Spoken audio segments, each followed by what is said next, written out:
car is hard to start while you're driving it, may lose power, may be time for a tune-up. Another reason why your car may run rough, catalytic converter may be stopped up. In this case, we're going to do a tune-up. So I'm going to change the distributor cap, rotor button, then I'm going to change spark plugs and wires. True mechanics can pull everything out at one time because they know where it goes. But if you're DIY like me, change your spark plugs and wires one at a time so you keep them all in order. A few tools is needed when you change your spark plugs. One is the spark plug socket. It has a rubber bushing inside. So pull your spark plug out and you can get it back in there easy. You also want you a gapping tool so you can gap your spark plugs to the right spacing. So we start prepping. Take a few things apart, get it out of the way. Take this boot off of the distributor cap. Not all vehicles have this boot on it. You also need your screwdriver, a flathead or a fillet head. 2 screws, screw your cap off. Loosen them two screws, and the distributor cap will come off.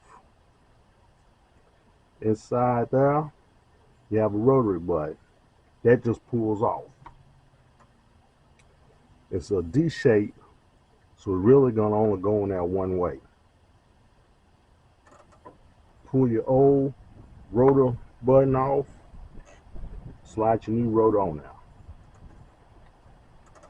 Pay attention of how the cap is on there. It have a number on there. Probably can't see it, but this says 1. So when you put your new cap on now, look for your numbers. Where it says 1, you want to have it facing the same way. You don't want to turn it that way and then have your 1 at the bottom. You want to have your numbers and your cap facing the same way. New cap is facing the same way as your old cap. It has a number. This has a 1. Have that 1 facing the same way as the old cap. Put it in place. Get your new screws. Screw them in.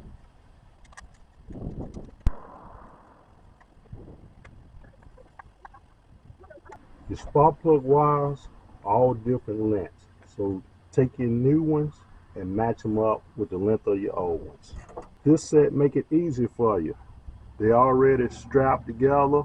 Got them in your support brackets. Whole lot easier than having single wires matching them up. But since they ain't making it easy for you, you can lay it out, take this support off, slide the new one in place. Same with right here. Slide this one off, slide the new one right there in its place. When you put your wires on your distributor cap, do it one at a time, match them up. If you don't see a number on it, just match it up. Wherever the hole is for this spark plug wire, put in the same hole on your new cap. One at a time.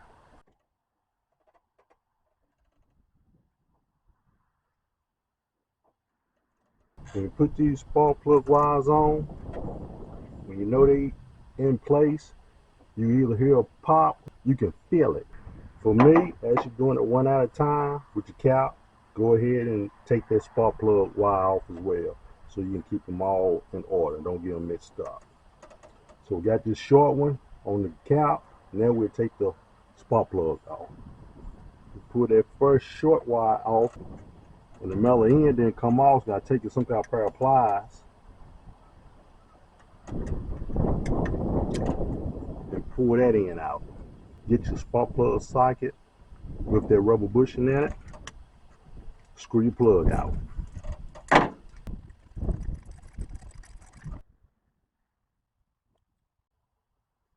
See how that spark plug came out? That's why you use this spark plug socket with the rubber bushing in it. Get your new spark plug, get your gapping tool, and gap it. For this one, it's 032. Slide around now, then notch about the middle of your spark plug, then pull it out. If you go too far, get that gap too big, to take your thumb, tap on it, bend this down, start over again. Have you set your gap, your spark plug in your socket, take you some anti-seize and put around your threads a little bit. That'll just help make it easier to get the screw it back out when you have to take it back out again. It don't get seized and locked up in there.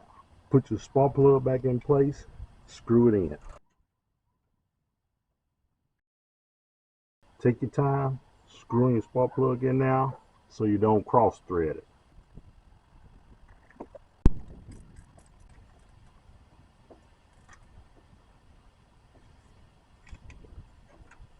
Don't over tighten it, but get it good and snug. Next, put that first short wire on this spark plug. Probably should hear a pop. Again, like I say, do one wire at a time and don't assume anything. Always trace them down, trace them back to the cap and see where that wire was at so you know to put it on the same position as the new cap. Trace that second one down. Look like it's this one right here. And that's going to be going, one was here, two was right here. So we'll take the next wire and put it down here up under this one. Put on the number 2.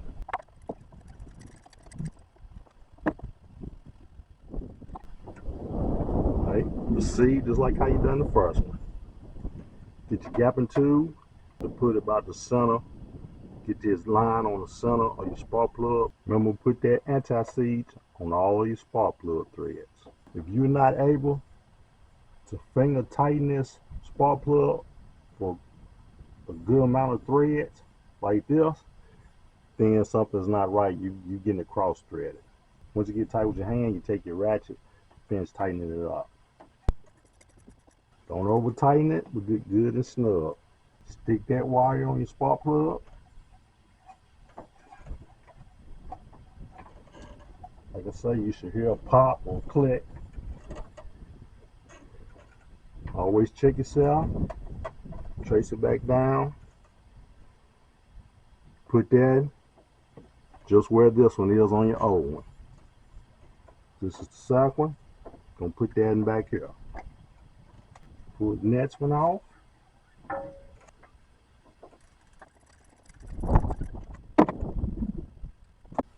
Got the next one. Give you an example. If you go too big, take some, tap it down a little bit, then start over again. Anti-seize, round threads. Sometimes you may have to change positions when you're screwing it back in. Instead of being in front of your motor, you may have to come on the side. Make sure you get that spark plug going in straight.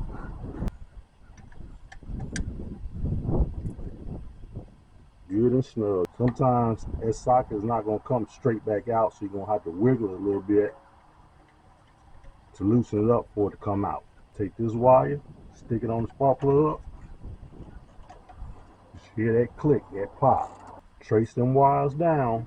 This one is going right here to the other side of number 1. This is number, on my cap, it actually has the number 3 on there. It always trace your wires down so you can line them up where they go in the same position. That's the old one. So we take this new one, even though they're already secured, still trace it down. Then you got this one right here, and you pop them on there. One more to go, the one at the very end, pull that one off.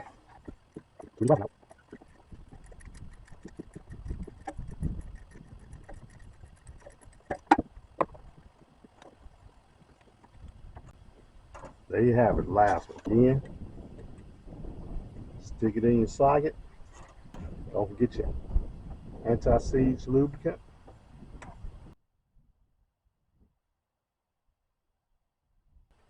Got this last one. Last one can be a little tricky for the simple fact that it's all the way in the back and it's hard to see or hard to get to.